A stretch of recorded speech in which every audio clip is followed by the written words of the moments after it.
As you sit back and relax while we go for a very long journey towards Norra Lagnö in the outskirts of the known realm of Stockholm, I'm going to talk a little bit about the movie we're going to review in a moment through another movie, Titanic. Why do I bring this one up? Well, when I saw Titanic for the first time, I was shocked when not only they said fuck once, and also that they showed boobs. But now the Motion Picture Association of America is a curious little bunch of fellows. Apparently I get it that you shouldn't have foul language in, children's movies and stuff like that. But I think that the rule should be absolute. If you were allowed, because apparently you are allowed to say fuck one time in a movie if it's not done in a sexual way. Now, to secure a PG-13 movie, okay. I think that's a dumb rule, but I thought that that rule was created specifically for Titanic because that was the first time I ever saw it. So I was a little shocked to say that they say fuck 8 times, or was it 7, in this movie. And they still got a PG-13 rating out of it, which is weird. Well, Don't Tell Mom the Babysitter's Dead is our movie for today, and the thing I will always remember most from this movie is Army of Lovers.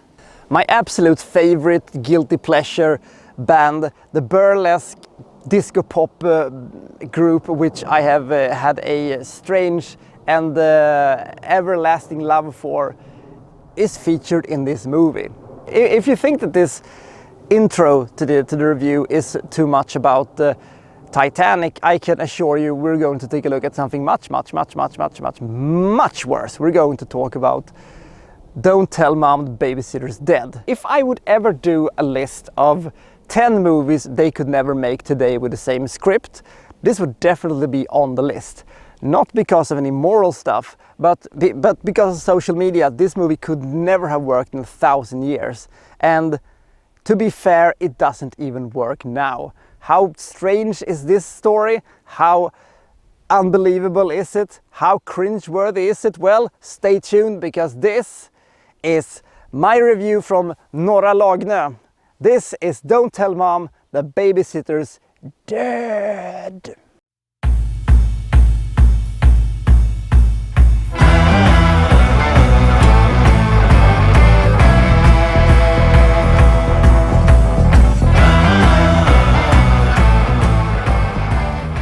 Nice location today.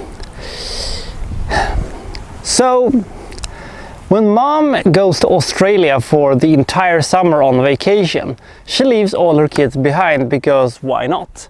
So all 5 siblings think they are going to have a nice summer without, parents, with a lot of money that Mom has left behind, and they're gonna, buy stuff and have a great summer without, any parenting going on. It's just that Mom's decided that they're gonna need a babysitter. I agree in that case. So a nice old lady arrives, and she seems like the nicest lady possible. But once her cab turns the corner, she turns into somebody who was in Stalag 17, and not as a prisoner. She becomes basically a tyrannical asshole who is going to make sure this summer gets as miserable as possible. After a couple of minutes of harassing these children, she dies in one of the weirdest way possible. She dies of heart failure because Christina Applegate's brother had 2 violent and 2 scary heavy metal posters in his room, which must have been a typical wet dream. You'd better believe it. And now, after some shenanigans, which involves a funeral home and the disposal of a corpse, they are back to square one. We're gonna get all that money, and we're going to, just spend it on dumb shit. Summer is great, hooray! Unfortunately, they burned all the money with the old crone, so now they don't have any money. What to do? Call Mom? call the authorities, fake my resume so I can pretend to be a grown woman and I can work in fashion because I don't want to work in fast food restaurant because I don't like degrees. Well, the last one seems like a perfectly good plan of action. So Sue Ellen, played by Christine Applegate, does exactly that. She fakes her resume and starts working in the fashion industry to make money and so they can survive the summer. That sounds dumb. It's difficult to watch this movie with 2018 eyes because, well, the world has changed a lot since this movie was made, but even when I saw it back in 1992 the first time, I thought to myself, this is bullshit. This is absolute bullshit. I don't believe this for a second. And I know that you have to suspend your disbelief to enjoy movies, and I know that. But this is so outlandish and silly.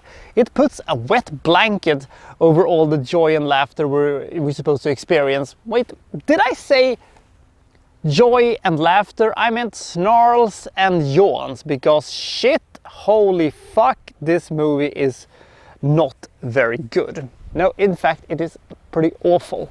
I don't get invested in the story because the story is bullshit.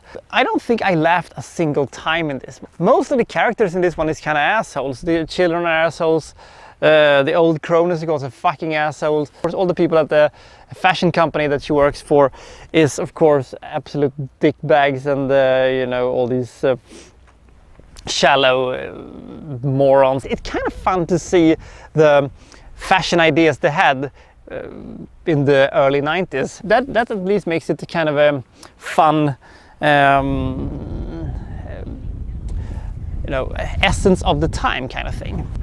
It's not impossible to watch, but it is a tough watch to do, and you're not gonna come out of this one thinking, thank God I saw this movie. I really liked it. I really appreciated I saw this movie. No, you're not. This is a movie that is hampered by very dated jokes that wasn't really that funny to begin with, within a story that doesn't make any sense and just feels very forced, even with 1991's logic. There's one thing that really irks me with this one. When she dies, I thought that was going to be the focus of our movie, not fashion shows trying to avoid lady killers at the clothing company and Christina Applegate's disinterested face. I thought this was more going to be what are we going to do with the dead corpse kind of thing, but that sort of, it takes a backseat to the other thing, to the point where, 20 or 25 minutes after the death has occurred, you sort of forget that it happened. I think somebody died at some point in this movie.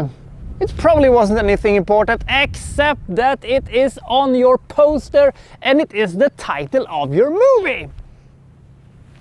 Sure, lying to get into the fashion industry might not be a very good title, but so is not You Lied to Me, Hollywood, you piece of shit. The only thing that I thought was kind of cool in this one is Army of Lovers. My absolute guilty pleasure of a group, the burlesque synth pop disco kind of band, actually has a song in this one. When they do the fashion show at the end, Sue Ellen plays Viva la Vogue by Army of Lovers. A strange choice, if I may say so. I'm happy that Army of Lovers must have made a couple of bucks for this one, but who knew that Army of Lovers existed in America in 1991?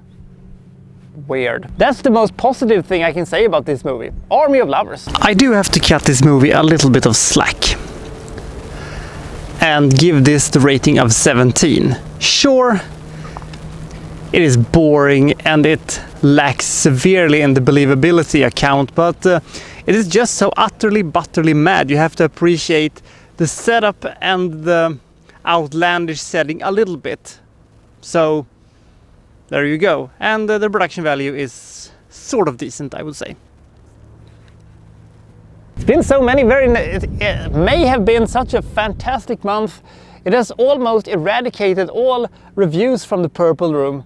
Let's see if the next one is going to come from the Purple Room. What are we going to review? I have no idea. Just stay tuned to find out. The Wikstrand is signing out.